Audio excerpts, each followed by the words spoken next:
নিফাসিহা ফাক্কামা ওয়াসাতিহা। এবার আমরা আসি, আমরা তো জানাজার সলাতে দাঁড়াবো। যখন আমরা জানাজার সলাতে দাঁড়াবো তখন আমরা কিভাবে দাঁড়াবো আর ইমাম কিভাবে দাঁড়াবে? আমরা সলাতে যেমনভাবে সারিবদ্ধ হয়ে কাতারবদ্ধ হয়ে দাঁড়াই, অনুরূপভাবে আমরা জানাজার সলাতে দাঁড়াবো। এক্ষেত্রে আমরা অনেকে কি করি, যখন আমরা জানাজার সলাতে দাঁড়াই, লোকটা ঘুমাচ্ছে কেন, জাগিয়ে দেন।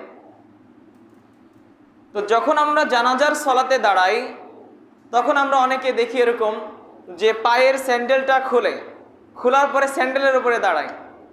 আপনার এদিকে এরকম করে না মনে হয়? স্যান্ডেলটা খুলে স্যান্ডেলের উপরে দাঁড়ায়। তো যদি আপনার স্যান্ডেলে যদি কোনো নাপাক বস্তু লেগেই থাকে তাহলে আপনি তো আবার স্যান্ডেলের উপরেই দাঁড়ালেন। যদি নাপাক বস্তু লেগে থাকে তাহলে স্যান্ডেল তো খুলে ফেলতে হবে, স্যান্ডেলের উপরেও দাঁড়ানো যাবে না। আর আমরা কিন্তু অনেকে মনে করি যে মাটি হয়তো বা নাপাক নাকি, কিন্তু নাপাক না। কিন্তু রাসূল সাল্লাল্লাহু আলাইহি ওয়াসাল্লামকে একজন মহিলা জিজ্ঞেস করেছে যে আমরা তো বুরখা পরি, আমাদের বুরখা অনেক ঢিলা ঢিলা, তো অমুক জায়গা একটু নোংরা, তা আমরা সেই নোংরা জায়গার উপর দিয়ে যাই। রাসূল সাল্লাল্লাহু আলাইহি ওয়াসাল্লাম বললেন ওই নোংরা জায়গার পরবর্তীতে কোনো ভালো মাটি নেই? তখন বললেন হ্যাঁ আছে।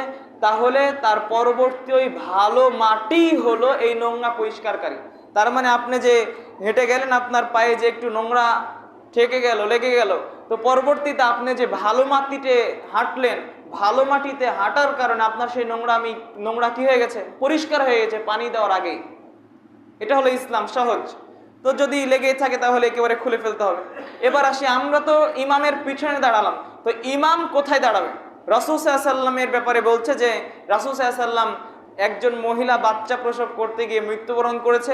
রাসূল সাল্লাল্লাহু আলাইহি ওয়াসাল্লাম ওই মহিলার জানাজার সালাতে দাঁড়ালেন এবং ফাকামা ওয়াসাতিহা, ওই মহিলার মাঝখানে দাঁড়ালেন। তার মানে জানাজার যদি কোনো মহিলা ব্যক্তির জানাজা হয় তাহলে ইমাম মহিলা ব্যক্তির কোথায় দাঁড়াবে? মাঝ বরাবর।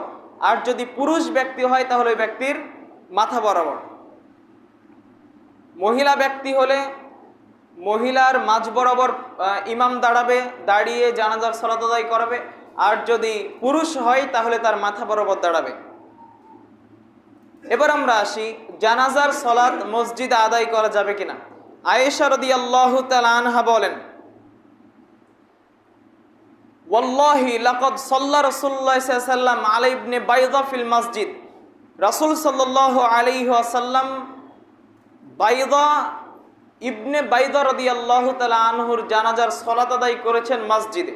তো এই হাদিস থেকে কতিপয় মাসআলা প্রমাণিত হয়। তার মধ্যে একটি মাসআলা হলো ওয়ালাকিন কামা ক্বালা ইবনুল